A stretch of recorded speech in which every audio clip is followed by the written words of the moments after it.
ಶ್ರೀಕರನಾರಾಯಣೋ ವಿಜಯತೆ ತಮಾಂ. ಶ್ರೀಕರನಾರಾಯಣೋ ವಿಜಯತೆ ತಮಾಂ. ಶ್ರೀಕರನಾರಾಯಣೋ ವಿಜಯತೆ ತಮಾಂ. ಶ್ರೀಕರನಾರಾಯಣ ದೇವರನ್ನು ಭಕ್ತಿಯಿಂದ ಮನಸ್ಸಿನಲ್ಲಿ ಚಿಂತಿಸುತ್ತಾ ಸುಷುಮ್ನಾ ನಾಡಿಯ ಹೃದಯ ಭಾಗದ ಸಿಂಹಾಸನದಲ್ಲಿ ಶ್ರೀಕರನಾರಾಯಣ ದೇವರನ್ನು ಏಕಾಗ್ರ ಮನಸ್ಸಿನಿಂದ ಕಾಣುತ್ತಾ ಭೂಮಧ್ಯಕ್ಕೆ ಆಗಮಿಸಿ ಆಜ್ಞಾಚಕ್ರದಲ್ಲಿ ಶ್ರೀಕರನಾರಾಯಣ ದೇವರನ್ನೇ ಕಾಣುತ್ತಾ ತೆರೆದ ಕಣ್ಣುಗಳಿಂದ ಶ್ರೀಕರನಾರಾಯಣ ದೇವರ ಧ್ಯಾನದಲ್ಲಿ ಆಸಕ್ತನಾಗ್ತಾ ಇದ್ದೇನೆ, ನಿರತನಾಗ್ತಾ ಇದ್ದೇನೆ. ಶ್ರೀಕರನಾರಾಯಣ ದೇವರ ಪರಿಪೂರ್ಣ ಅನುಗ್ರಹ ನನ್ನ ಮೇಲೆ ಉಂಟಾದಾಗ ಈ ಜನ್ಮ ಸಾರ್ಥಕವಾಗುತ್ತೆ. ಎಲ್ಲ ವಿಧವಾದ ಕಷ್ಟ ನಷ್ಟಗಳ ದುಃಖಗಳಿಂದ ಈ ಕ್ಷಣವೇ ನಾನು ಪಾರಾಗ್ತೀನಿ, ಅನಂತ ಸುಖದ ಕಡೆ ಧಾವಿಸ್ತೀನಿ. ಅದಕ್ಕೋಸ್ಕರ ಶ್ರೀಕರನಾರಾಯಣ ದೇವರ ಅನುಗ್ರಹಕ್ಕೋಸ್ಕರ ನಿತ್ಯವೂ ಒಂದೊಂದು ಕ್ಷೇತ್ರಗಳಿಗೆ ತಲುಪಿ ಅಲ್ಲಿ ಶ್ರೀಕರನಾರಾಯಣ ದೇವರ ವಿವಿಧ ಮಹಿಮೆಗಳನ್ನು ಚಿಂತಿಸುವ, ಧ್ಯಾನಿಸುವ ಕಾರ್ಯದಲ್ಲಿ ತಪೋನಿರತನಾಗ್ತಾ ಇದ್ದೇನೆ. ಮಹಾನದಿಯ ಪವಿತ್ರವಾದ ಪರಿಸರದಲ್ಲಿ ಶ್ರೀಕರನಾರಾಯಣ ದೇವರ ಮತ್ಸ್ಯಾವತಾರದ ಭಾಗವನ್ನು ಚಿಂತಿಸಲು ಪ್ರಾರಂಭಿಸಿ ಮರುದಿವಸ ಮಹಾನದಿಯಿಂದ ಹುಟ್ಟಿದ ಕುಶಭದ್ರ ಎಂಬ ನದಿಗೆ ತೆರಳಿದ್ದೇನೆ. ಯಾವ ರಾಮದೇವರ ಮಗನಾದ ಕುಶನು ತಾನು ಆಚರಿಸುವ ಯಜ್ಞಕ್ಕೋಸ್ಕರ ಬ್ರಹ್ಮದೇವರನ್ನು ಕುರಿತು ತಪಸ್ಸನ್ನು ಆಚರಿಸಿದನು. ಆಗ ಬ್ರಹ್ಮದೇವರು ಅವನ ಯಜ್ಞದ ನೀರಿಗೋಸ್ಕರ ಕುಶಭದ್ರಾ ನದಿಯನ್ನು ಸೃಷ್ಟಿ ಮಾಡುತ್ತಾರೆ. ಕುಶನ ಹೆಸರಿನಲ್ಲಿಯೇ ಪರಮ ಮಂಗಳಕರವಾದ ಈ ನದಿಯು ಪ್ರಸಿದ್ಧಿಯನ್ನು ಪಡೆಯುತ್ತೆ.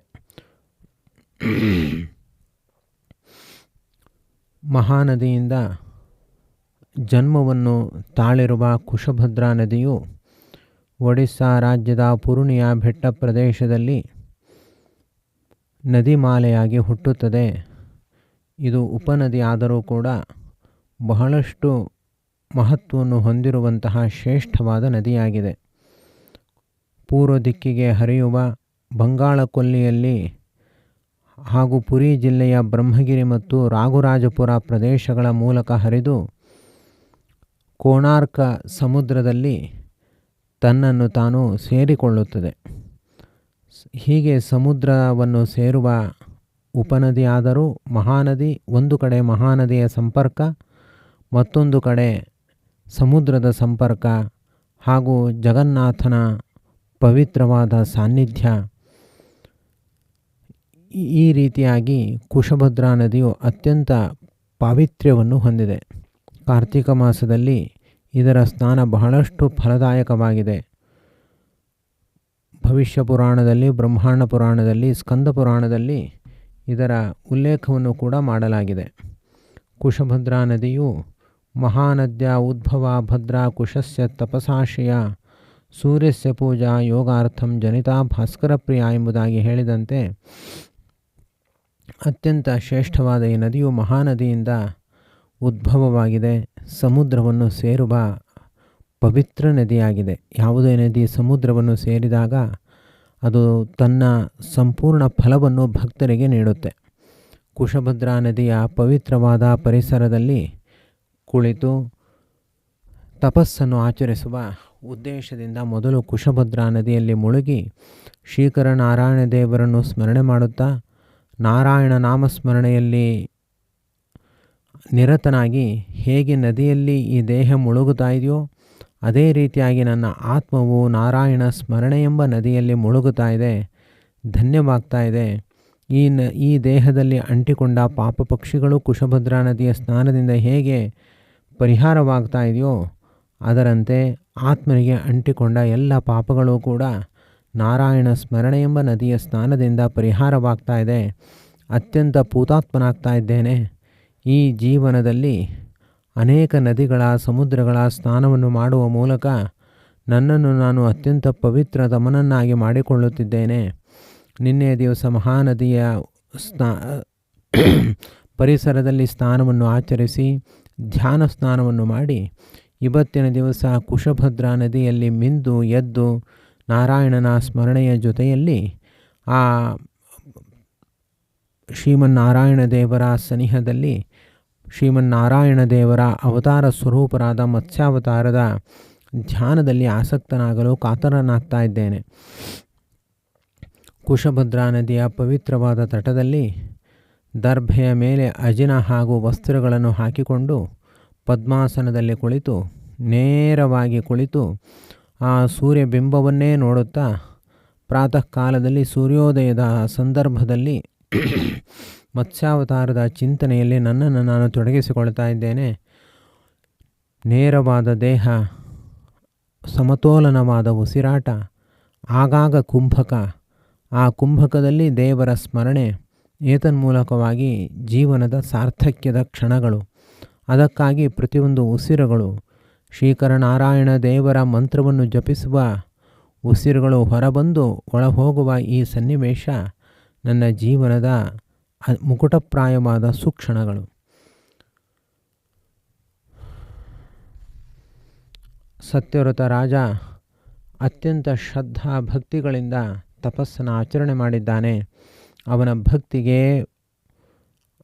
ಪರಮಾತ್ಮನು ಮೆಚ್ಚಿ ಪ್ರತ್ಯಕ್ಷನಾಗಿದ್ದಾನೆ. ಅವನ ಎದುರಿನಲ್ಲಿ ನಿಂತು ಪರಮಾತ್ಮನು ಹೇಳ್ತಾನೆ, ವೈವಸ್ಸುತಮನುವೇ, ಏನು ಬರಬೇಕು? ನಿನ್ನ ಅಭೀಷ್ಟವನ್ನು ನಾನು ನೆರವೇರಿಸುತ್ತೇನೆ ಎಂದು ಆಗಿ ಹೇಳಿದಾಗ, ಏವಮುಕ್ತು ಅಬ್ರವೀದ್ರಾಜ ಪ್ರಣಮ್ಯ ಸ ಪಿತಾಮಹಂ ಏಕಮೇವಾಹಮಿಚ್ಛಾಮಿ ತ್ವತ್ತೋ ವರಮನುತ್ತಮಂ.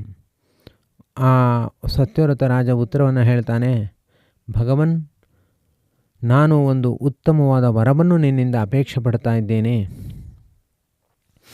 ಭೂತಗ್ರಾಮಸ್ಯ ಸರ್ವಸ್ಯ ಸ್ಥಾವರಸ್ಯ ಚರಸ್ಯ ಚ ಭವೇಯಂ ರಕ್ಷಣಾಯಾಲಂ ಪ್ರಳಯೇ ಸಮುಪಸ್ಥಿತೆ.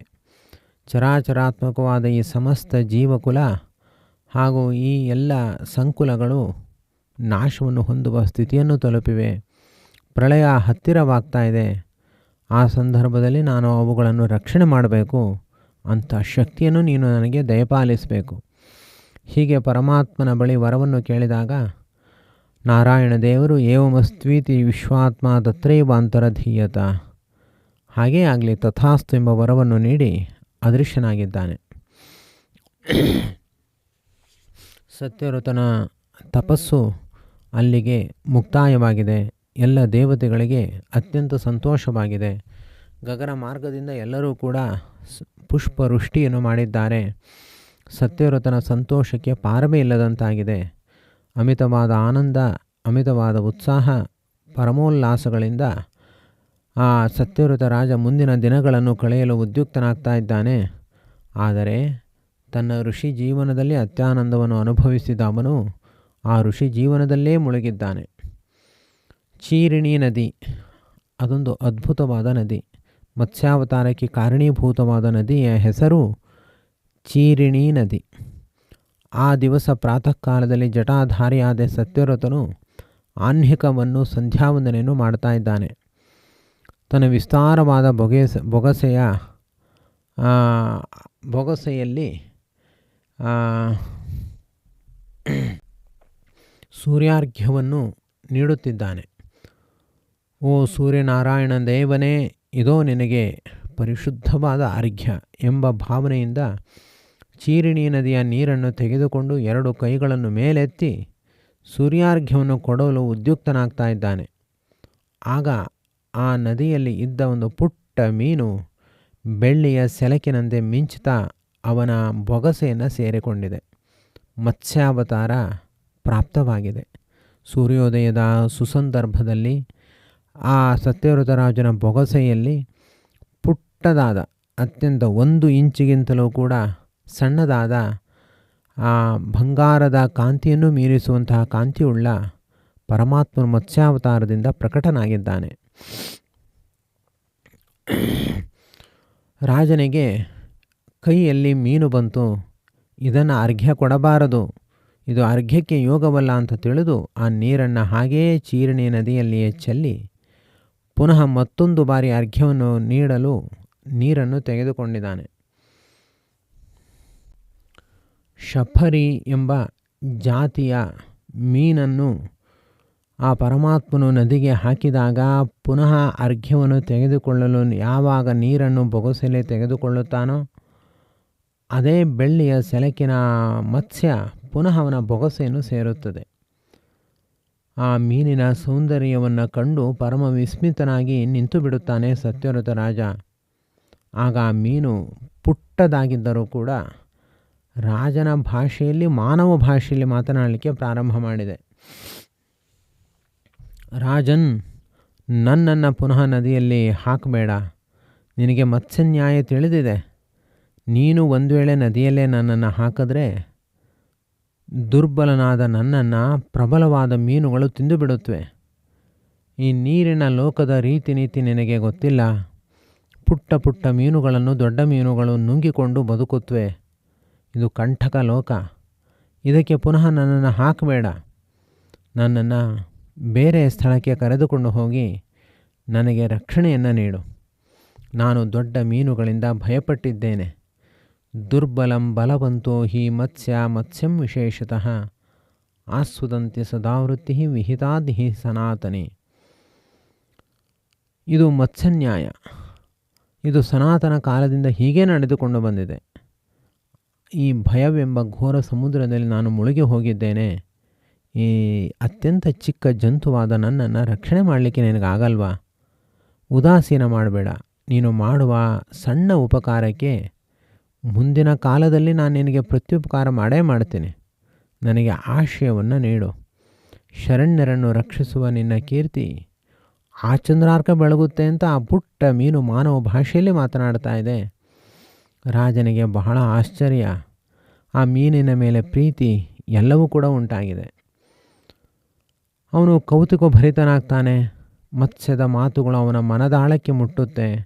ಆ ಪುಟ್ಟ ಮೀನನ್ನು ಹೇಗಾದರೂ ರಕ್ಷಣೆ ಮಾಡಬೇಕು ಅನ್ನುವಂಥ ಉದ್ದೇಶದಿಂದ ತಾನು ತಂದಿರುವಂತಹ ಕಲಶದ ಒಳಗೆ ಈ ನೀರನ್ನು ತುಂಬಿಸಿಕೊಂಡು ಅದರೊಳಗಡೆ ಆ ಬೆಳ್ಳಿಯ ಸೆಳಕಿನ ಮಿಂಚುವ ಪುಟ್ಟ ಮೀನನ್ನು ಬಿಟ್ಟಿದ್ದಾನೆ. ಆ ಮೀನು ಸಂತೋಷದಲ್ಲಿ ಆ ಕಮಂಡಲುವಿನಲ್ಲಿ ತೇಲಾಡಿದೆ, ಈಜಾಡಿದೆ, ಕಣ್ಣು ಮಿಟುಕಿಸಿ ರಾಜನನ್ನು ಆನಂದಪಡಿಸಿದೆ. ಆ ರಾಜನಿಗೆ ದೇವರ ಭಕ್ತಿ, ಶ್ರದ್ಧೆ, ವೈರಾಗ್ಯ ಎಲ್ಲವೂ ಕೂಡ ಮಾಯವಾಗಿದೆ. ಪ್ರತಿ ಕ್ಷಣವೂ ಆ ನೀರಿನ ಸೌಂದರ್ಯವನ್ನು ನೋಡ್ತಾನೆ, ಸಂತೋಷ ಪಡ್ತಾನೆ. ಅತ್ಯಂತ ಎಚ್ಚರಿಕೆಯಿಂದ ಅದರ ರಕ್ಷಣೆಯಲ್ಲಿ ನಿರತನಾಗಿದ್ದಾನೆ. ತನ್ನ ಮಗುವನ್ನು ರಕ್ಷಣೆ ಮಾಡುವುದಕ್ಕಿಂತ ಹೆಚ್ಚಿನ ಜವಾಬ್ದಾರಿಯಲ್ಲಿ ಆ ಮೀನಿನ ರಕ್ಷಣೆಗೆ ತನ್ನನ್ನೇ ತಾನು ಸಮರ್ಪಿಸಿಕೊಂಡು ಬಿಟ್ಟಿದ್ದಾನೆ. ಚಂದ್ರನ ಕಾಂತಿಯಂತೆ ಕಂಗೊಳಿಸ್ತಾ ಇರುವಂತಹ ಮೀನಿನ ಆ ಕಣ್ಣುಗಳಿಂದ ಹೊರಹೊಮ್ಮುವ ಕಾಂತಿಯನ್ನು ನೋಡ್ತಾನೆ, ಆಸ್ವಾದನೆ ಮಾಡ್ತಾನೆ. ಯಾರಿಗೂ ಇಲ್ಲಿಯ ತನಕ ನೋಡದ ಅಥವಾ ಕೇಳದ ಅದರ ಭಂಗಿ ಭಾವಗಳನ್ನು ನೋಡಿ ನೋಡಿ ಆಶ್ಚರ್ಯಚಕಿತನಾಗ್ತಾನೆ. ಯಾವ ಕಲಶದಲ್ಲಿ ಆ ಮೀನು ಇತ್ತೋ ಆ ಕಲಶವನ್ನು ಹಗಲು ರಾತ್ರಿ ತನ್ನ ಜೊತೆಯಲ್ಲಿ ಇಟ್ಟುಕೊಂಡು ರಕ್ಷಣೆ ಮಾಡಿದ್ದಾನೆ. ಅಹೋ ರಾತ್ರಿಣ ಚೈಕೇನ ಷೋಡಶಾಂಗುಲ ವಿಸ್ತೃತ ಸ್ವಭವನ್ ಮತ್ಸ್ಯರೂಪೇಣ ಪಾಹಿ ಪಾಹೀತಿ ಚಾಬ್ರವೀತ್. ಅಂದಿನ ದಿನ ಮನೆಗೆ ಕರೆದುಕೊಂಡು ಹೋದ. ಮನೆಯಲ್ಲಿ ಪಕ್ಕದಲ್ಲಿ ಆ ಕಲಶವನ್ನು ಇಟ್ಟುಕೊಂಡ, ರಕ್ಷಣೆ ಮಾಡಿದ. ಬೆಳಿಗ್ಗೆ ಎದ್ದು ನೋಡುವಷ್ಟರಲ್ಲಿ ಆ ಮೀನು 16 ಅಂಗುಲದಷ್ಟು ಉದ್ದವಾಗಿ ಬೆಳೆದಿದೆ. ಸುಮಾರು 1.5 ಅಡಿ ಅಷ್ಟು ದೊಡ್ಡದಾಗಿ ಒಂದೇ ರಾತ್ರಿಯಲ್ಲಿ ಹೇಗೆ ಬೆಳೀತು? ರಾಜನಿಗೆ ಆಶ್ಚರ್ಯ. ಆಗ ಮೀನು ರಾಜನನ್ನು ಕುರಿತು ಮಾತನಾಡುತ್ತೆ. ರಾಜನ್, ನನ್ನನ್ನು ರಕ್ಷಣೆ ಮಾಡು. ನಿನ್ನ ಕಮಂಡಲುವಿನಲ್ಲಿ ನನ್ನನ್ನು ಸಿಕ್ಕಿ ಹಾಕಿಸಿದಿ. ನನಗೆ ಇಲ್ಲಿ ಸ್ಥಳಾವಕಾಶ ಆಗ್ತಾ ಇಲ್ಲ. ನನಗೆ ವಿಶಾಲವಾದ ಜಾಗ ನೀಡಿ ನನ್ನ ವಿಹಾರಕ್ಕೆ ಅಣಿ ಮಾಡಿಕೊಡು ಅಂತ ಆ ಮೀನು ಮೊರೆ ಇಟ್ಟಿದೆ. ಆ ಮೀನಿನ ಮಾತುಗಳನ್ನು ಕೇಳಿದ ರಾಜನಿಗೆ ಅತ್ಯಾಶ್ಚರ್ಯ ಉಂಟಾಗ್ತಾ ಇದೆ. ಹಾಗೂ ಮೀನಿನ ಮೇಲೆ ಪ್ರೀತಿ ಮಮತೆಗಳು ಕೂಡ ಬೆಳೆದು ಹೋಗಿವೆ. ಸತಮಾದಾಯ ಮಣಿಕೆ ಪ್ರಾಕ್ಷಿಪ ಜಲಚಾರಿಣಂ ತತ್ರಾಪಿ ಚೈಕರಾಕೇಣ ಹಸ್ತತ್ರಯಮವರ್ಧತ. ಆ ರಾಜ ಆ ಮೀನನ್ನು ತೆಗೆದುಕೊಂಡು ತನ್ನ ಮನೆಯಲ್ಲಿ ಒಂದು ಹಂಡೆ ಇತ್ತು, ಆ ಹಂಡೆ ಒಳಗಡೆ ಹಾಕ್ತಾನೆ. ಆ ಮೀನಿಗೆ ಸಂತೋಷ ಆಗುತ್ತೆ. ಆವತ್ತಿನ ದಿವಸ ಹಾಗೇ ಕಳೆಯುತ್ತೆ. ಮರುದಿವಸ ಎದ್ದು ನೋಡುವಷ್ಟರಲ್ಲಿ ಆ ಮೀನು 3 ಮೊಳದಷ್ಟು ಉದ್ದ ಬೆಳೆದಿದೆ. ಆ ಹಂಡೆಯು ಕೂಡ ಮೀನಿಗೆ ಈಜಾಡಲು ವಿಹರಿಸಲು ಅವಕಾಶ ಆಗದಂತೆ ಆಗಿದೆ. ಪುನಃ ಪ್ರಾಹಾರ್ತನಾದೇನ ಸಹಸ್ರ ಕಿರಣಾತ್ಮಜಂ ಸಮತ್ಸ್ಯ ಪಾಹಿ ಪಾಹೀತಿ ತ್ವಾಮಹಂ ಶರಣಂ ಗತಃ. ನೀನು ಯಾವುದೋ ಹಂಡೆಯಲ್ಲಿ ನನ್ನನ್ನು ಹಾಕಿಬಿಟ್ಟಿದೆ ರಾಜನ್, ನಾನು ನಿನ್ನಲ್ಲಿ ಶರಣಾಗತನಾಗಿ ಬಂದಿದ್ದೇನೆ, ನನ್ನನ್ನು ರಕ್ಷಣೆ ಮಾಡು. ನೀನು ನನ್ನನ್ನು ರಕ್ಷಣೆ ಮಾಡದೇ ಇದ್ದರೆ ನನಗೆ ಬೇರೆ ಯಾರೂ ಕೂಡ ರಕ್ಷಕರೇ ಇಲ್ಲ, ನನಗೆ ಜೀವನ ಮಾಡಲಿಕ್ಕೆ ಸಾಧ್ಯವಾಗೋದಿಲ್ಲ. ಆದ್ದರಿಂದ ನನ್ನನ್ನು ರಕ್ಷಿಸುವಂತ ಆ ಮತ್ಸ್ಯರೂಪಿಯಾದ ಪರಮಾತ್ಮ ಮಾತನಾಡ್ತಾನೆ. ಇವನಿಗೆ ಆ ಪರಮಾತ್ಮನ ಲೀಲೆಯೇ ಅರ್ಥವಾಗ್ತಾ ಇಲ್ಲ. ಅದರ ಮಾತುಗಳನ್ನು, ಅದರ ಲೀಲೆಗಳನ್ನು, ಮೈಮಾಟವನ್ನು ನೋಡಿ ಖುಷಿ ಪಡ್ತಾನೆ ಅಷ್ಟೇ. ತತಸ್ಸಕೂಪೆ ತಮ್ಮತ್ಸ್ಯಂ ಪ್ರಾಹಿಣೋ ದ್ರವಿನಂದನ. ಆ ಮೀನು ಹೇಳಿದಂತೆ ರಾಜ ಹಂಡೆಯಿಂದ ಆ ಮೀನನ್ನು ತೆಗೆದು ಅಲ್ಲೇ ಇರುವಂಥ ಒಂದು ಬಾವಿಯ ಒಳಗಡೆ ಮೀನನ್ನು ಹಾಕ್ತಾನೆ. ಮರುದಿವಸ ಎದ್ದು ನೋಡುವಷ್ಟರಲ್ಲಿ ಬಾವಿ ಫುಲ್ ಮೀನಿನಿಂದ ತುಂಬಿ ಹೋಗಿದೆ. ಬಾವಿಯಲ್ಲಿ ಅದಕ್ಕೆ ವಿಹಾರ ಮಾಡಲು ಸಾಧ್ಯವಾಗ್ತಾ ಇಲ್ಲ. ಆಗ ಮೀನು ಹೇಳುತ್ತೆ, ರಾಜನ್, ನಿನ್ನ ಸ್ನೇಹ ಪ್ರೀತಿಗಳಿಂದ ನಾನು ಬಹಳ ಬೇಗ ಬೇಗ ಬೆಳೀತಾ ಇದ್ದೀನಿ. ನನಗೆ ನೀನು ನೀಡಿದ ಈ ಬಾವಿ ಸ್ಥಳವೂ ಕೂಡ ಸಾಧ್ಯವಾಗ್ತಾ ಇಲ್ಲ ವಾಸ ಮಾಡಲಿಕ್ಕೆ. ನನ್ನನ್ನು ಬೇರೆ ಸ್ಥಳಕ್ಕೆ ಸ್ಥಳಾಂತರ ಮಾಡುವಂತ ಆ ಮೀನು ಕೇಳಿಕೊಂಡಿದೆ. ಆಗ ರಾಜ ಒಂದು ಸರೋವರದಲ್ಲಿ ತೆಗೆದುಕೊಂಡು ಹೋಗಿ ಆ ಮೀನನ್ನು ಬಿಡ್ತಾನೆ. ಮರುದಿವಸ ಸರೋವರವೂ ಕೂಡ ಮೀನಿಗೆ ಸಾಧ್ಯವಾಗೋದಿಲ್ಲ ವಾಸ ಮಾಡಲಿಕ್ಕೆ. ಸರೋವರದಷ್ಟು ವಿಶಾಲವಾಗಿ ಮೀನು ಬೆಳೆದಿರುತ್ತೆ. ಆನಂತರ ಮಡುವಿನಲ್ಲಿ ಹಾಕ್ತಾನೆ, ಅದು ಸಾಲೋದಿಲ್ಲ. ಅಣೆಕಟ್ಟಿನಲ್ಲಿ ಹಾಕ್ತಾನೆ, ಅದು ಕೂಡ ಸಾಧ್ಯವಾಗೋದಿಲ್ಲ. ಹೀಗೆ ಹೆಚ್ಚು ಹೆಚ್ಚು ವಿಶಾಲವಾದ ಜಲಾಶಯಗಳನ್ನು ಹುಡುಕಿ ಹುಡುಕಿ ರಾಜ ಆ ಮೀನನ್ನು ವ್ಯತ್ಯಾಸ ಮಾಡ್ತಾ ಇದ್ದಾನೆ. ಕೊನೆಯಲ್ಲಿ ಅವನಿಗೆ ಒಂದು ಅನಿಸುತ್ತೆ, ಈ ಮೀನಿಗೆ ನಾನು ರಕ್ಷಣೆ ನೀಡಲೇಬೇಕು. ಅದು ನನ್ನ ಬಳಿ ಶರಣಾಗತವಾಗಿ ಬಂದಿದೆ, ಅದಕ್ಕೆ ನಾನು ನ್ಯಾಯವನ್ನು ಒದಗಿಸಲೇಬೇಕು ಅಂತ ಇಚ್ಛೆ ಅವನಲ್ಲಿ ಉತ್ಕಟವಾಗಿರುತ್ತೆ. ಯಾವಾಗ ಇವನು ನದಿಯಲ್ಲಿ ಸರೋವರದಲ್ಲಿ ಆ ಮೀನನ್ನು ಬಿಡ್ತಾನೋ ಅದು 1 ಯೋಜನದಷ್ಟು ದೊಡ್ಡದಾಗಿ ಬೆಳೆಯುತ್ತೆ. ಅದೂ ಕೂಡ ಸಾಧ್ಯವಾಗದೇ ಇದ್ದಾಗ ಆ ಮೀನು ಹೇಳುತ್ತೆ, ನನ್ನನ್ನು ನದಿಯಲ್ಲಿ ಬಿಡು, ನನಗಿನ್ನೂ ದೊಡ್ಡ ಸ್ಥಳ ಬೇಕು. ರಾಜ ಅದನ್ನು ತೆಗೆದುಕೊಂಡು ಹೋಗಿ ಗಂಗಾ ನದಿಯಲ್ಲೇ ಬಿಡ್ತಾನೆ. ತತಸ್ಸವನುನಾಕ್ಷಿಪ್ತೋ ಗಂಗಾಯಾಮಪ್ಯವರ್ಧತ ಯದಾ ತದಾ ಸಮುದ್ರೇ ತಂ ಪ್ರಾಕ್ಷಿಪನ್ ಮೇದಿನೀಪತಿ. ಗಂಗಾ ನದಿಯಲ್ಲಿ ಯಾವಾಗ ಇವನು ಆ ಮೀನನ್ನು ಬಿಟ್ಟನೋ ಆ ಗಂಗಾ ನದಿಯೂ ಕೂಡ ಸಾಲದಂತಾಗುತ್ತೆ. ಆಗ ರಾಜ ಆ ಮೀನನ್ನು ತೆಗೆದುಕೊಂಡು ಹೋಗಿ ದೊಡ್ಡ ಸಮುದ್ರದಲ್ಲಿ ಹಾಕ್ತಾನೆ. ದೇವರೇ ಕೊಟ್ಟ ಸಾಮರ್ಥ್ಯ. ಇಲ್ಲದಿದ್ದರೆ ಅಷ್ಟು ದೊಡ್ಡ ಮೀನನ್ನು ಒಬ್ಬನಿಗೆ ತೆಗೆದುಕೊಂಡು ಹೋಗೋದು ಕಷ್ಟ. ದೇವರು ಅಂತಹ ಸಾಮರ್ಥ್ಯವನ್ನು ರಾಜನಿಗೆ ಕೊಡ್ತಾನೆ. ಇವನು ಅದರ ಲೀಲೆಯನ್ನು ನೋಡ್ತಾ ನೋಡ್ತಾ ಸಮುದ್ರದಲ್ಲಿ ಆ ಮೀನನ್ನು ಬಿಟ್ಟಿದ್ದಾನೆ. ಆ ಮೀನು ಯಾವಾಗ ಸಮುದ್ರವನ್ನು ಸೇರುತ್ತೋ ಆಗ ಇವನಿಗೆ ಆಶ್ಚರ್ಯದ ದರ್ಶನ ಉಂಟಾಗುತ್ತೆ. ಯದಾ ಸಮುದ್ರಮಖಿಲಂ ವ್ಯಾಪ್ಯಾಸೋ ಸಮುಪಸ್ಥಿತಃ ತದಾ ಪ್ರಾಹ ಮನುರ್ಭೀತಃ ಕೋಪಿ ತ್ವಮಸುರೇಶ್ವರಃ ಅಥವಾ ವಾಸುದೇವಸ್ತ್ವಂ ಅನ್ಯ ಈದೃಕ್ಕಥಂ ಭವೇತ್ ಯೋಜನಾಯುತವಿಂಶತ್ಯ ಕಸ್ಯ ತುಲ್ಯಂ ಭವೇದ್ವಪುಃ.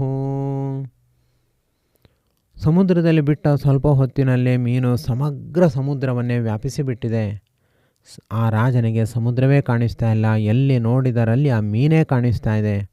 ಅತ್ಯದ್ಭುತವಾದ ಆಕಾರದಲ್ಲಿ ಭವ್ಯ ರೂಪದಲ್ಲಿ ಕಂಗೊಳಿಸ್ತಾ ಇದೆ. ಎಂಥವರಿಗೂ ಕೂಡ ಭಯವನ್ನು ಉಂಟು ಮಾಡುವಂತೆ ಇದೆ. ಆದರೆ ರಾಜನಲ್ಲಿ ಇರುವಂತಹ ಗೌರವ ಭಕ್ತಿಯು ಜಾಗೃತವಾಗಿದೆ. ಥಳಥಳನೆ ಅದು ಹೊಳಿತಾ ಇದೆ, ಕಣ್ಮನಗಳನ್ನು ತಣಿಸ್ತಾ ಇದೆ. ಆ ಮೀನನ್ನು ಕಂಡು ರಾಜ ನಿಬ್ಬೆರಗಾಗಿ ನಿಂತಿದ್ದಾನೆ. ಆಗ ಆ ಮೀನು ಮೋಹಕವಾಗಿ ಬಾಲವನ್ನು ಬಳಕಿಸುತ್ತಾ ಮತ್ತೊಂದು ಜಲಚರ ಪ್ರಾಣಿಗೆ ಆಸ್ಪದವೇ ನೀಡದಂತೆ ಸಮಸ್ತ ಸಮುದ್ರ ತನ್ನ ಸಾಮ್ರಾಜ್ಯ ಎಂಬ ಠೀವಿಯಿಂದ ಸಮಸ್ತ ಪ್ರಾಣಿ ಪ್ರಪಂಚವನ್ನು ತೃಣಪ್ರಾಯವಾಗಿ ಭಾಸ ಮಾಡ್ತಾ ತಾನೇ ಸರ್ವಸ್ವೆಂಬ ಭಾವನೆಯಿಂದ ಅದು ಬೆಳೀತಾ ಬೆಳೀತಾ ರಾಜನನ್ನು ಕುರಿತು ಹೇಳುತ್ತೆ. ಆ ರಾಜನ ಮುಂದೆ ತನ್ನ ಸಾಮರ್ಥ್ಯವನ್ನು ತೋರಿಸುತ್ತೆ. ಆಗ ರಾಜನಿಗೆ ಅರ್ಥವಾಗುತ್ತೆ, ಇದು ಬೇರಾರೂ ಅಲ್ಲ, ಸಾಕ್ಷಾತ್ ವಾಸುದೇವನೇ ಮೀನಿನ ರೂಪದಲ್ಲಿ ನನಗೆ ದರ್ಶನವನ್ನು ನೀಡಿದ್ದಾನೆ. ಇಷ್ಟು ಕಾಲ ಜೊತೆ ಇದ್ದ ಆ ಮೀನು ಬೇರಾರೂ ಅಲ್ಲ, ಸಾಕ್ಷಾತ್ ಮಹಾವಿಷ್ಣುವೇ ಆಗಿದ್ದಾನೆ ಎಂಬ ಜಾಗೃತ ಬುದ್ಧಿ ಅವನಿಗೆ ಆಗ ಉಂಟಾಗುತ್ತೆ. ಲಕ್ಷಗಟ್ಟಲೆ ಯೋಜನೆದಷ್ಟು ವಿಸ್ತಾರವಾಗಿ ಗೋಚರಿಸುತ್ತಿರುವ ಮೀನನ್ನು ಕುರಿತು ರಾಜ ಮಾತನಾಡ್ತಾನೆ. ಓ ಕೇಶವ, ನೀನು ನನಗೆ ದರ್ಶನವನ್ನು ನೀಡಿ ಧನ್ಯನನ್ನಾಗಿ ಮಾಡಿದೆಯಲ್ಲ, ನೀನೇ ಮತ್ಸ್ಯಾವತಾರಿ. ಓ ಹೃಷಿಕೇಶ, ಜಗದೀಶ್ವರ, ವಿಶ್ವವ್ಯಾಪಕ, ಇದೋ ನಿನಗೆ ಅನಂತ ನಮನಗಳು. ಹೀಗೆ 2 ಕೈಗಳನ್ನು ಎತ್ತಿ ರಾಜನು ಮತ್ಸ್ಯರೂಪಿಯಾದ ಪರಮಾತ್ಮನಿಗೆ ನಮಸ್ಕಾರವನ್ನು ಸಲ್ಲಿಸ್ತಾ ಇದ್ದಾನೆ. ಜ್ಞಾತಸ್ತ್ವಂ ಮತ್ಸ್ಯರೂಪೇಣ ಮಾಂ ಖೇದಯಸಿ ಕೇಶವ, ಋಷಿಕೇಶ ಜಗನ್ನಾಥ ಜಗದ್ಧಾಮ ನಮೋಸ್ತುತೆ. ನೀನು ಮತ್ಸ್ಯಾವತಾರದಿಂದ ಅವತಾರವನ್ನು ಹೊಂದಿದೆ, ನನಗೆ ವಿನಾಕಾರಣ ದುಃಖವನ್ನು ಉಂಟು ಮಾಡ್ತಾ ಇದೆ. ನೀನು ಸಾಕ್ಷಾತ್ ಪರಮಾತ್ಮನೇ, ವಾಸುದೇವನೇ, ಮಹಾವಿಷ್ಣುವೇ ಆಗಿದೆ ಎಂದು ಈಗ ನನಗೆ ಅರ್ಥ ಆಗ್ತಾ ಇದೆ. ನಿನಗೆ ನನ್ನ ಅನಂತ ನಮಸ್ಕಾರಗಳು, ಅನಂತ ನಮನಗಳು. ಹೀಗೆ ರಾಜ ಪ್ರಾರ್ಥನೆಯನ್ನು ಮಾಡಿದಾಗ ಷಡ್ಗುಣೇಶ್ವರಿಯ ಸಂಪನ್ನನಾಗಿರುವಂತಹ ಮತ್ಸ್ಯರೂಪಿಯಾದ ಮತ್ಸ್ಯನಾರಾಯಣನು ತನ್ನ ಬಾಲವನ್ನು ಬಳಕಿಸ್ತಾ ಸೂರ್ಯಾಸ್ತದ ಸಂದರ್ಭದಲ್ಲಿ ತನ್ನ ದೇಹವನ್ನು ಒಮ್ಮೆ ಸುತ್ತಿ ಬೃಹತ್ ಜಲಾಶಯದಲ್ಲಿ ಅದನ್ನು ಕೊಡವಿ ತನ್ನಲ್ಲಿ ಸಹಜವಾಗಿ ಇರುವ ಶ್ರೀವತ್ಸದ ಚಿಹ್ನೆಯ ದರ್ಶನವನ್ನು ಮಾಡಿಸ್ತಾನೆ. ತನ್ನ ಎದೆಯ ಭಾಗದಲ್ಲಿ ಯಾವ ಶ್ರೀವತ್ಸ ಚಿಹ್ನೆ ಇದೆಯೋ ಅದನ್ನು ಕಂಡು ರಾಜನು ನಿಬ್ಬೆರಗಾಗ್ತಾನೆ ಹಾಗೂ ಕೈ ಮುಗಿದು ಕುಳಿತು ಬಿಡುತ್ತಾನೆ. ಆಗ ಮತ್ಸ್ಯನಾರಾಯಣನು ಆ ರಾಜನ ಬಳಿ ಮಾತನಾಡಲಿಕ್ಕೆ ಪ್ರಾರಂಭ ಮಾಡ್ತಾನೆ. ಇಂತಹ ಅತ್ಯದ್ಭುತವಾದ ಮತ್ಸ್ಯಾವತಾರದ ಚಿಂತನೆಯನ್ನು, ಚರಿತ್ರೆಯನ್ನು ಕುಶಭದ್ರಾ ನದಿಯ ಸಮೀಪದಲ್ಲಿ ತಟದಲ್ಲಿ ಕುಳಿತು ಯಥಾಶಕ್ತಿ ಯಥಾಮತಿ ಆಚರಿಸಿದ್ದೇನೆ. ಇದೆಲ್ಲವನ್ನು ಆ ಮತ್ಸ್ಯನಾರಾಯಣನ ಪಾದಕಮಲಗಳಲ್ಲಿ, ಶ್ರೀಕರನಾರಾಯಣ ದೇವರ ಪಾದಕಮಲಗಳಲ್ಲಿ ಸಮರ್ಪಿಸುತ್ತಿದ್ದೇನೆ. ಭೂಮಧ್ಯಕ್ಕೆ ಆಗಮಿಸಿ ಹೃದಯ ಸಿಂಹಾಸನದಲ್ಲಿ ವಿರಾಜಮಾನನಾದ ಶ್ರೀಕರನಾರಾಯಣನನ್ನು ಧ್ಯಾನಿಸುತ್ತಾ, ಯಾವ ನನ್ನ ದೇಹ ನನ್ನ ಮನೆಯಲ್ಲಿ ಇದೆಯೋ, ಇಂದು ದೇವರ ಮನೆಯ ಸಿಂಹಾಸನದಲ್ಲಿ ಶ್ರೀಕರನಾರಾಯಣ ದೇವರು ವಿರಾಜಮಾನರಾಗಿದ್ದಾರೆ. ಕನಕಾಭಿಷೇಕ ಸೇವೆ ಹಾಗೂ ಸಹಸ್ರಾರ್ಚನೆ ಸೇವೆಗಳು ನಡೆದಿವೆ. ಹಾಗೂ ಈ ಧ್ಯಾನ ಸೇವೆ, ಸದ್ವಿದ್ಯೆ ಶ್ರವಣ ಸೇವೆ ಇವೆಲ್ಲವನ್ನು ಶ್ರೀಕರನಾರಾಯಣ ದೇವರ ಪಾದಕಮಲಗಳಲ್ಲಿ ಸಮರ್ಪಿಸುತ್ತಿದ್ದೇನೆ. ಶ್ರೀಕೃಷ್ಣಾರ್ಪಣಮಸ್ತು. ಶ್ರೀಕರನಾರಾಯಣೋ ವಿಜಯತೆ ತಮಾಂ, ಶ್ರೀಕರನಾರಾಯಣೋ ವಿಜಯತೆ ತಮಾಂ, ಶ್ರೀಕರನಾರಾಯಣೋ ವಿಜಯತೆ ತಮಾಂ. ನೇರವಾಗಿ ಪದ್ಮಾಸನದಲ್ಲಿ ಕುಳಿತು ಹೃದಯ ಸಿಂಹಾಸನದಲ್ಲಿ ಶ್ರೀಕರನಾರಾಯಣ ದೇವರನ್ನು ಚಿಂತಿಸುತ್ತಾ, ಭ್ರೂಮಧ್ಯದಲ್ಲೂ ಶ್ರೀಕರನಾರಾಯಣ ದೇವರನ್ನೇ ಧ್ಯಾನಿಸುತ್ತಾ, ತೆರೆದ ಕಣ್ಣಿನ ದೃಷ್ಟಿಯ ಪಥದಲ್ಲಿ ಶ್ರೀಕರನಾರಾಯಣ ದೇವರನ್ನು ಚಿಂತಿಸುತ್ತಾ ತೆರಳಿ, ದೃಷ್ಟಿಯ ಕೊನೆಯಲ್ಲಿ ಶ್ರೀಕರನಾರಾಯಣ ದೇವರ ಪಾದಕಮಲಗಳನ್ನೇ ಅವಲೋಕಿಸುತ್ತಾ, ಯಾವ ಶ್ರೀಕರನಾರಾಯಣ ದೇವರು ಭಕ್ತರನ್ನು ಅನುಗ್ರಹ ಮಾಡುವುದಕ್ಕೋಸ್ಕರ, ಭಕ್ತರ ಕಷ್ಟ ಸಂಕಷ್ಟಗಳನ್ನು ಪರಿಹಾರ ಮಾಡುವುದಕ್ಕೋಸ್ಕರ, ತನ್ನಲ್ಲಿ ಭಕ್ತಿಯ ಅತಿಶಯವೂ ಪ್ರಾಪ್ತವಾಗುವುದಕ್ಕೋಸ್ಕರ ಅನೇಕ ಅವತಾರಗಳನ್ನು ಮಾಡಿ ಲೀಲಾ ವಿನೋದಗಳನ್ನು ತೋರಿಸಿದ್ದಾರೋ, ಅಂತಹ ಶ್ರೀಕರನಾರಾಯಣ ದೇವರ ಅನೇಕ ಅವತಾರಗಳಲ್ಲಿ ಒಂದಾದ ಮತ್ಸ್ಯಾವತಾರದ ಚಿಂತನೆಯನ್ನು ಇವತ್ತಿನ ದಿವಸ ಪ್ರಾರಂಭ ಮಾಡುತ್ತಿದ್ದೇನೆ.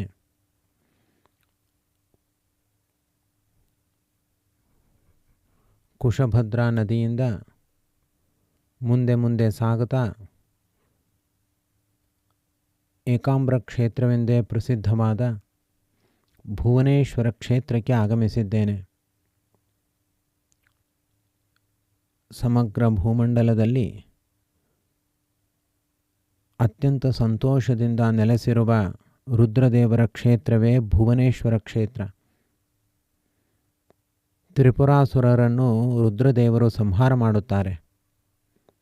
ಆ ತ್ರಿಪುರಾಸುರ ಸಂಹಾರ ನಡೆದದ್ದು ಕೂಡ ಕಾರ್ತಿಕ ಮಾಸದಲ್ಲಿ. ಆ ತ್ರಿಪುರಾಸುರ ಸಂಹಾರವನ್ನು ಮಾಡಿದ ಮೇಲೆ ಸಕಲ ದೇವತೆಗಳು ದೀಪಗಳನ್ನು ಬೆಳಗಿ ರುದ್ರದೇವರನ್ನು ಆರಾಧಿಸ್ತಾರೆ. ಆದ್ದರಿಂದಲೇ ಲಕ್ಷದೀಪೋತ್ಸವದ ಸಂಪ್ರದಾಯ ಪ್ರಾಪ್ತವಾಗುತ್ತೆ. ತ್ರಿಪುರಾಸುರರನ್ನು ಸಂಹಾರ ಮಾಡಿದ ಮೇಲೆ ರುದ್ರದೇವರು ಒಮ್ಮೆ ಪ್ರವಾಸಕ್ಕೆ ತೆರಳುತ್ತಾರೆ. ಆಗ ಪಾರ್ವತೀದೇವಿ ರುದ್ರದೇವರನ್ನು ಕುರಿತು ತಪಸ್ಸನ್ನು ಮಾಡಬೇಕು ಅಂತ ಅತ್ಯುತ್ತಮ ಸ್ಥಳವನ್ನು ಅನ್ವೇಷಣೆ ಮಾಡುತ್ತಾರೆ.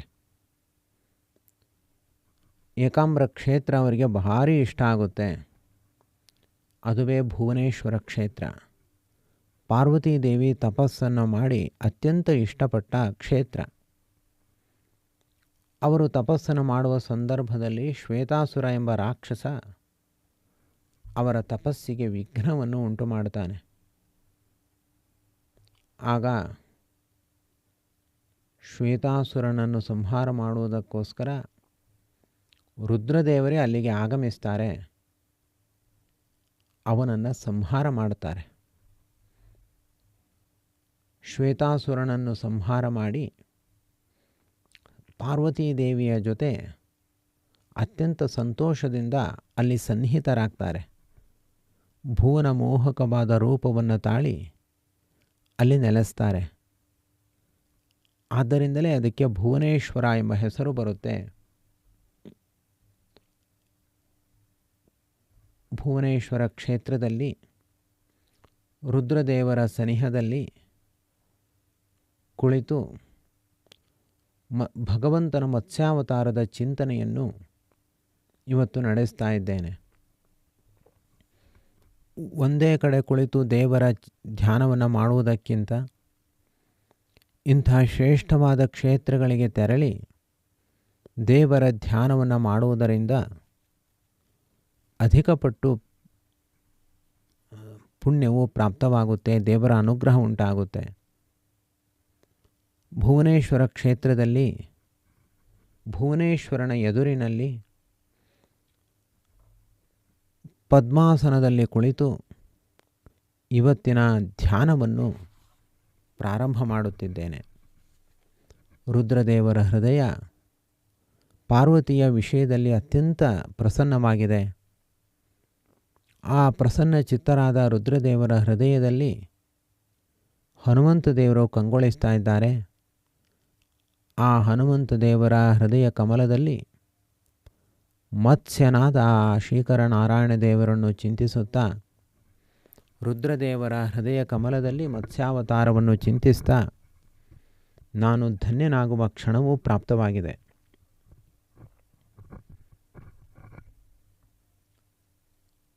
ಯಾವಾಗ ಸತ್ಯವ್ರತ ರಾಜನು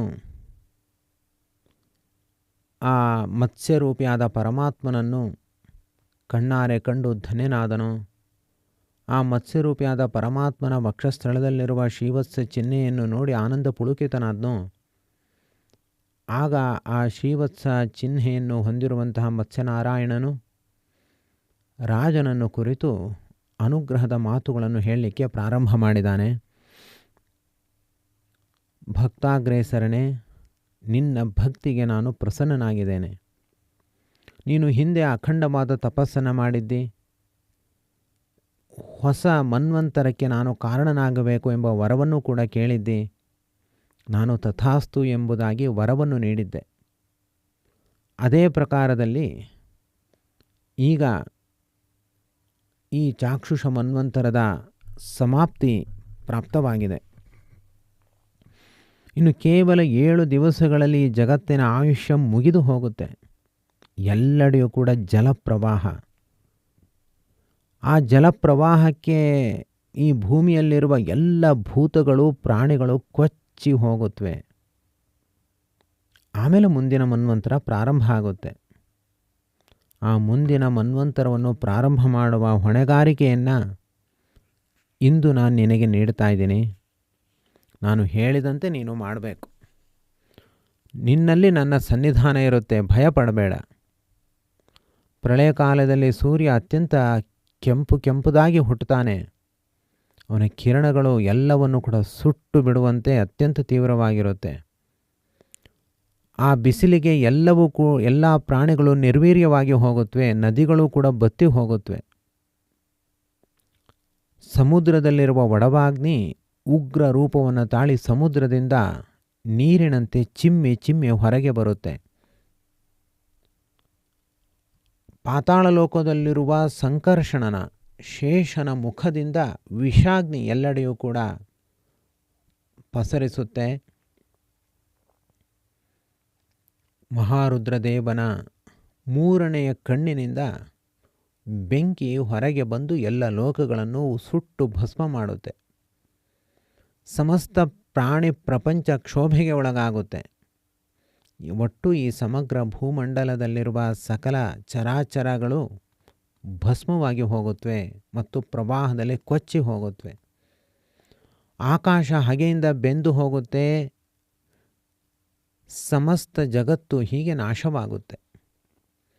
ಸಂವರ್ತ, ಭೀಮನಾದ, ದ್ರೋಣ, ಚಂಡ, ಬಲಾನಕ, ವಿದ್ಯುತ್, ಪತಾಕ ಮತ್ತು ಶೋಣ, ಇದು 7 ಪ್ರಳಯ ಮೇಘಗಳು. ಈ ಪ್ರಳಯ ಕಾಲದಲ್ಲಿ ಮಾತ್ರ ಇವುಗಳ ಕೆಲಸ. ಅಗ್ನಿಯಿಂದ ಭೂಮಿ ಜ್ವಲಿಸ್ತಾ ಇರಬೇಕಾದ್ರೆ ಈ 7 ಪ್ರಳಯ ಮೇಘಗಳು ಧಾರಾಕಾರವಾಗಿ ನೀರನ್ನು ಸುರಿಸುತ್ತವೆ.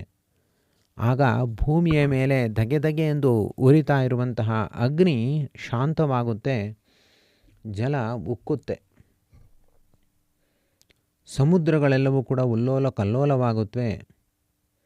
4 ದಿಕ್ಕಿನಲ್ಲಿರುವ 4 ಸಮುದ್ರಗಳು ಸಮಗ್ರ ಭೂಮಂಡಲವನ್ನು ಆವರಿಸಿ ಎಲ್ಲವನ್ನೂ ಸಮುದ್ರಮಯವನ್ನಾಗಿ ಮಾಡಿಬಿಡುತ್ತವೆ.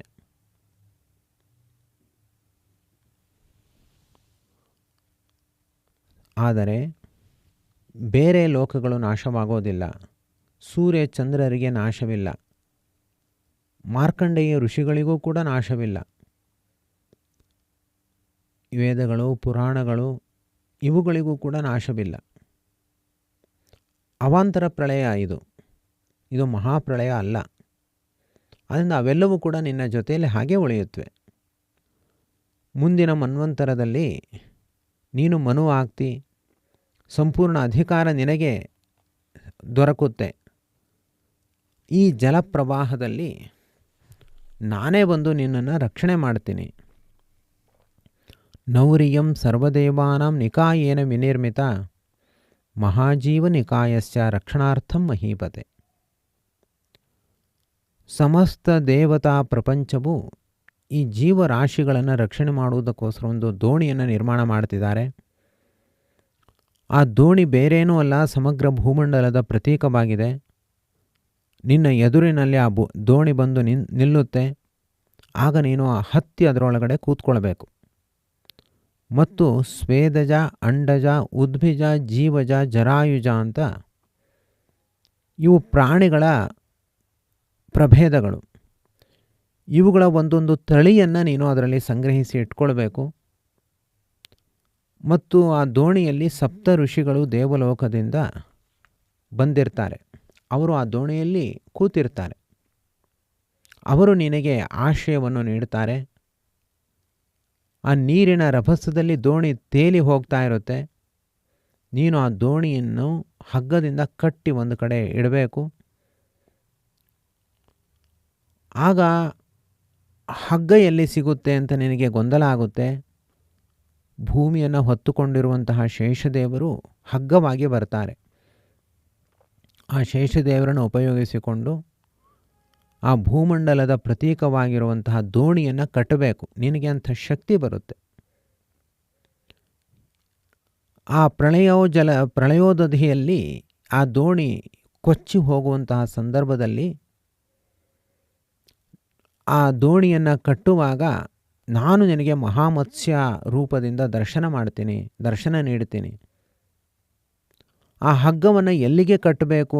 ಎಲ್ಲ ಕಡೆ ನೀರೇ ಇರೋದ್ರಿಂದ ಒಂದು ಕಡೆ ದೋಣಿಗೆ ಕಟ್ಟಿರ್ತಿ, ಇನ್ನೊಂದು ಕಡೆ ಎಲ್ಲಿ ಕಟ್ಟಬೇಕು ಅನ್ನುವಂತಹ ಗೊಂದಲದಲ್ಲಿ ನೀನು ಇದ್ದಾಗ ನಾನು ಕಾಣಿಸಿಕೊಳ್ತೀನಿ ಮತ್ಸ್ಯ ರೂಪದಿಂದ, ಇದೇ ರೂಪದಿಂದ ನಿನಗೆ ಕಾಣಿಸ್ತೀನಿ. ನನ್ನ ಮುಖದಲ್ಲಿ ಇರುವ ಕೊಂಬಿಗೆ ಆ ಹಗ್ಗವನ್ನು ನೀನು ಬಿಗಿಯಾಗಿ ಕಟ್ಟಬೇಕು. ಹಾರಿ ನೀನು ಆ ದೋಣಿ ಒಳಗಡೆ ಕೂತ್ಕೊಳ್ಬೇಕು. ಮುಂದೆ ಏನು ಅಂತ ನಿನಗೆ ಈಗ ಮನಸ್ಸಿನಲ್ಲಿ ಕುತೂಹಲ ಬರ್ತಾ ಇರ್ಬೋದು. ದಾರಿಯಲ್ಲಿ ನಡೆಯಬೇಕಾದ್ರೆ ಮುಂದಿನ ಎಲ್ಲ ಹೆಜ್ಜೆಗಳು ಒಟ್ಟಿಗೆ ಗೋಚರವಾಗೋದಿಲ್ಲ. ಇದುವೇ ನನ್ನ ನಿಯಮ. ಮುಂದಿನ ಎಲ್ಲ ಘಟನೆಗಳನ್ನು ನೀನು ಆಗಲೇ ಸಾಕ್ಷಾತ್ತಾಗಿ ನೋಡ್ತಿ, ಅನುಭವಿಸ್ತಿ, ಆನಂದವನ್ನು ಕೂಡ ಹೊಂದುತ್ತಿ. ನಿನ್ನ ತಪಸ್ಸಿಗೆ ನಾನು ಈಗಾಗಲೇ ವರವನ್ನು ನೀಡಿದ್ದಾಗಿದೆ, ಅದನ್ನು ಅನುಭವಿಸಲು ಸಿದ್ಧನಾಗಿರು. ಮುಂದಿನ ಕೃತಯುಗ ಪ್ರಾರಂಭ ಆಗುತ್ತೆ. ಆಗ ಆದಿಪುರುಷ ನೀನೇ, ಧೈರ್ಯಶಾಲಿ, ಸರ್ವಜ್ಞ, ಧೃತಿವಂತ, ಮನ್ವಂತರಾಧಿಪತಿ ಕೂಡ ನೀನೇ. ಸಮಸ್ತ ದೇವತೆಗಳೇ ನಿನ್ನನ್ನು ಮನ್ವಂತರಾಧಿಪತಿ ಸ್ಥಾನದಲ್ಲಿ ಕುಳ್ಳಿರಿಸಿ ಅಭಿಷೇಕವನ್ನು ಮಾಡ್ತಾರೆ. ಚಾಕ್ಷುಷ ಮನ್ವಂತರದ ಪ್ರಳಯ ಕಾಲದಲ್ಲಿ ಈಗ ಸಮಸ್ತ ಜಗತ್ತು ಜಲಮಯವಾಗುತ್ತೆ. ಆ ಪ್ರಳಯ ಕಾಲದಲ್ಲಿ ನಾನು ನಿನಗೆ ವೇದಗಳ ಉಪದೇಶವನ್ನು ಕೂಡ ಮಾಡ್ತೀನಿ. ಅದರ ಶಕ್ತಿಯಿಂದ ನಿನಗೆ ಸೃಷ್ಟಿಯ ಕಾರ್ಯ ಸುಲಭವಾಗುತ್ತೆ. ಶುಭಮಸ್ತು, ನಿನಗೆ ಒಳ್ಳೆಯದಾಗಲಿ. ಇಷ್ಟು ಮತ್ಸ್ಯನಾರಾಯಣನು ಮಾತನಾಡಿ ಅಲ್ಲಿ ಅಂತರ್ಧಾನವನ್ನು ಹೊಂದುತ್ತಾನೆ. ಯಾವಾಗ ಆ ನಾರಾಯಣನು ಮತ್ಸ್ಯನು ಅಂತರ್ಧಾನವನ್ನು ಹೊಂದುತ್ತಾನೋ, ಆ ವೈವಸ್ವತಮನು ಮತ್ಸ್ಯರೂಪಿಯಾದ ಭಗವಂತನನ್ನೇ ಪ್ರತಿಕ್ಷಣವೂ ಧ್ಯಾನ ಮಾಡುತ್ತಾ ಯೋಗ ನಿರತನಾಗ್ತಾನೆ. ಪುನಃ ಪುನಃ ಮತ್ಸ್ಯದೇವರ ಮಾತುಗಳನ್ನೇ ನೆನಪು ಮಾಡಿಕೊಂಡು ಕಾಲವನ್ನು ಕಳೀತಾ ಹೋಗ್ತಾನೆ. ಆ ಭಗವಂತ ಹೇಳಿದಂತೆ 7 ದಿವಸಗಳು ಕಳೆಯುತ್ತವೆ. ಅನಂತರ ಅದೊಂದು ದಿನ ಸೂರ್ಯೋದಯ ಆಯಿತು. ಆದರೆ ಎಲ್ಲೆಡೆಯೂ ನೀರು, ಮಳೆ, ಬೆಂಕಿ, ಹೀಗೆ ಒಂದೊಂದೇ ಪಂಚಭೂತಗಳು ಜಗತ್ತನ್ನು ಆವರಿಸ್ತಾ ಇದೆ. ಮೊದಲು ಕಾಡ್ಗಿಚ್ಚು ಎಲ್ಲ ಕಡೆ ತುಂಬುತ್ತೆ, ಬೆಂಕಿ ಆವರಿಸುತ್ತೆ. ರುದ್ರದೇವರ 3ನೇ ಕಣ್ಣಿನಿಂದ ಹೊರಟ ಬೆಂಕಿ ಸಮಗ್ರ ಭೂಮಂಡಲವನ್ನು ಆಹುತಿಯನ್ನಾಗಿ ಸ್ವೀಕಾರ ಮಾಡುತ್ತೆ. ಅನಂತರ ಜೋರಾಗಿ ಗಾಳಿ ಬರುತ್ತೆ. ಆ ಗಾಳಿ ಎಲ್ಲವನ್ನೂ ಕೂಡ ಒಣಗಿಸಿಬಿಡುತ್ತೆ. ಅನಂತರ ಎಲ್ಲೆಡೆಯೂ ಕೂಡ ನೀರು ಚಿಮ್ಮುತ್ತೆ. ಯಾವುದು ಗಾಳಿ ಯಾವುದು ನೀರು ಎಂಬ ವ್ಯತ್ಯಾಸವೇ ಇಲ್ಲದಂತೆ ರಭಸವಾಗಿ ಆರ್ಭಟಿಸುತ್ತಾ ಒಮ್ಮೆ ಬಿರುಗಾಳಿ ಬೀಸುತ್ತೆ. ಆ ಬಿರುಗಾಳಿಯ ಭಯಂಕರತೆಯನ್ನು ಕಂಡೇ ಲಕ್ಷಾಂತರ ಮಂದಿ ಪ್ರಾಣವನ್ನು ಬಿಟ್ಟಿದ್ದಾರೆ. ಅಷ್ಟರಲ್ಲಿ ಆಕಾಶದೆತ್ತರಕ್ಕೆ ನೀರು ಚಿಮ್ಮುತ್ತೆ. ಆಗಸವನ್ನೇ ಕಬಳಿಸಿ ಬಿಡುತ್ತೇನೆ ಎನ್ನುವಂತೆ ಸಮಗ್ರ ಪೃಥ್ವಿಯನ್ನೇ ನುಂಗಿ, ಆದರೂ ತನಗೆ ತೃಪ್ತಿ ಇಲ್ಲ ಅಂತ ಮಾತನಾಡುವಂತೆ ಇದೆ. ಸುರುಳಿ ಸುರುಳಿಯಾಗಿ ಮೇಲೆದ್ದ ಅಲೆಗಳು ಭಾರಕ್ಕೆ ಕುಸಿದು ಬೀಳ್ತಾ ಇವೆ. ಇಷ್ಟು ರಭಸವಾಗಿ ಬೆಂಕಿ, ಗಾಳಿ, ನೀರು ಎಲ್ಲವೂ ಬಂದರೂ ಕೂಡ ವೈವಸ್ವತಮನು ವಿಚಲಿತನಾಗಿಲ್ಲ. ಎಲ್ಲವನ್ನು ನೋಡ್ತಾ ಹಾಗೆಯೇ ನಿಂತಿದ್ದಾನೆ.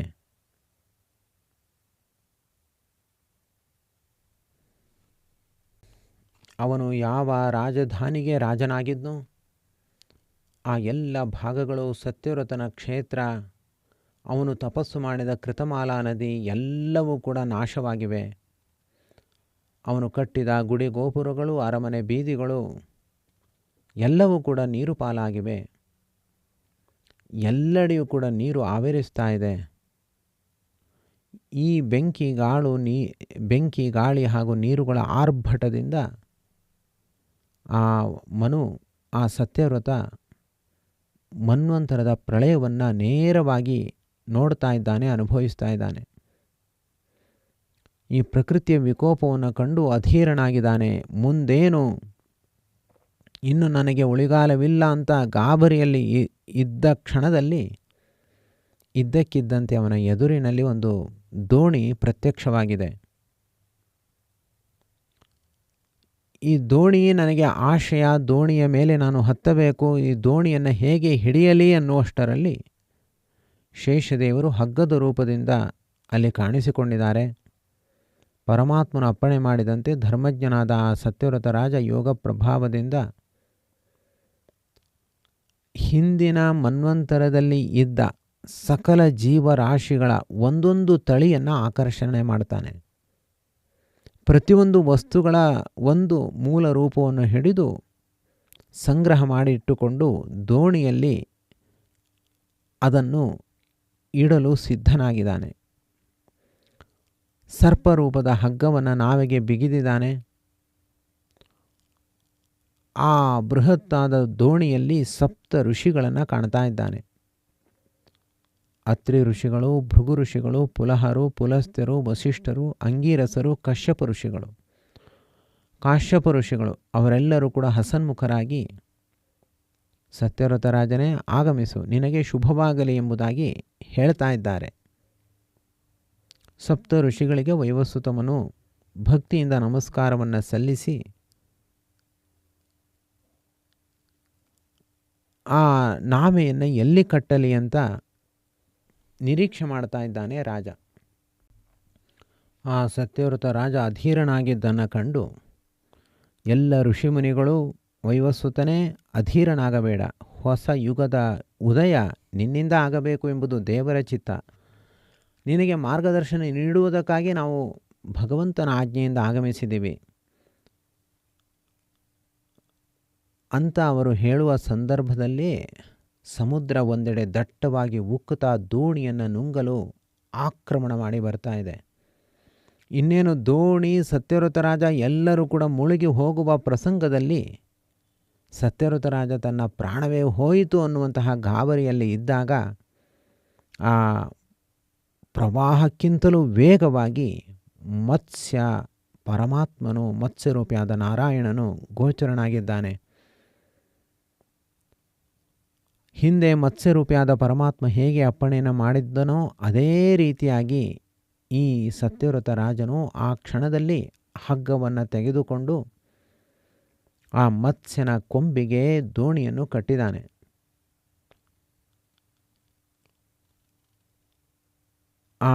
ಮತ್ತು ಮತ್ಸ್ಯರೂಪಿಯಾದ ಪರಮಾತ್ಮನು ಅವನಿಗೆ ಎಲ್ಲ ರೀತಿಯಾದ ಮಾರ್ಗದರ್ಶನಗಳನ್ನು ಕೂಡ ಮಾಡ್ತಿದ್ದಾನೆ. ಅದೇ ಸಂದರ್ಭದಲ್ಲಿ ಆ ಮತ್ಸ್ಯನಿಗೆ ಹಗ್ಗವನ್ನು ಕಟ್ಟಿದ ಮೇಲೆ ಸತ್ಯವ್ರತ ರಾಜ ಹತ್ತಿ ನಾವೆಯ ಮೇಲೆ ಕುಳಿತಿದ್ದಾನೆ. ಈಗ ನಾವೆ ಸುಸ್ಥಿರವಾಗಿದೆ. ಮೀನಿನ ಬಾಲದ ಹಿಂದೆ ಗಂಭೀರ ಗತಿಯಲ್ಲಿ ಜಲಧಿಯ ಅಲೆಗಳ ಗತಿಲಯಕ್ಕೆ ಹೊಂದಿಕೊಂಡು ನಿರಪಾಯವಾಗಿ ಸಾಗುತ್ತಾ ಇದೆ ಆ ದೋಣಿ. ಎಲ್ಲಿ ನೋಡಿದರೂ ಅಲ್ಲಿ ನೀರು, ಮಧ್ಯದಲ್ಲಿ ಮೀನು. ಮುಂದೆ ಸಾಗಿದರೆ ಆ ಮತ್ಸ್ಯ ಮೀನು ಮುಂದೆ ಸಾಗಿದರೆ ಅದರ ಹಿಂದೆ ನಾವೇ.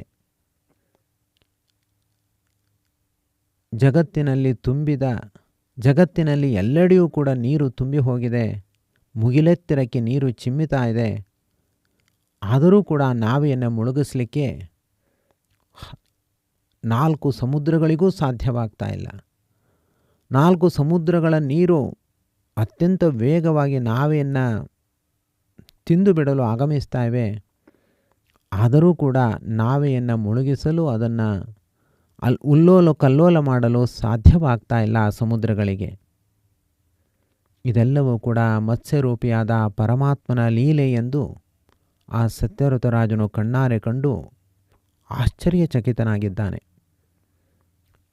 ಇಂತಹ ಪ್ರಳಯ ಜಲಧಿಯಲ್ಲಿ ಮತ್ಸ್ಯನಾರಾಯಣನ ಸಾರಥ್ಯದಲ್ಲಿ ಸಾಗಿದ ಆ ಸತ್ಯವ್ರತ ರಾಜನನ್ನು ಧ್ಯಾನದಲ್ಲಿ ಕಂಡು ಆ ಮತ್ಸ್ಯನಾರಾಯಣನ ಸ್ಮರಣೆಯ ಜೊತೆಯಲ್ಲಿ ಇವತ್ತಿನ ಧ್ಯಾನವನ್ನು ಸಮಾಪ್ತಿಗೊಳಿಸ್ತಾ ಇದ್ದೇನೆ.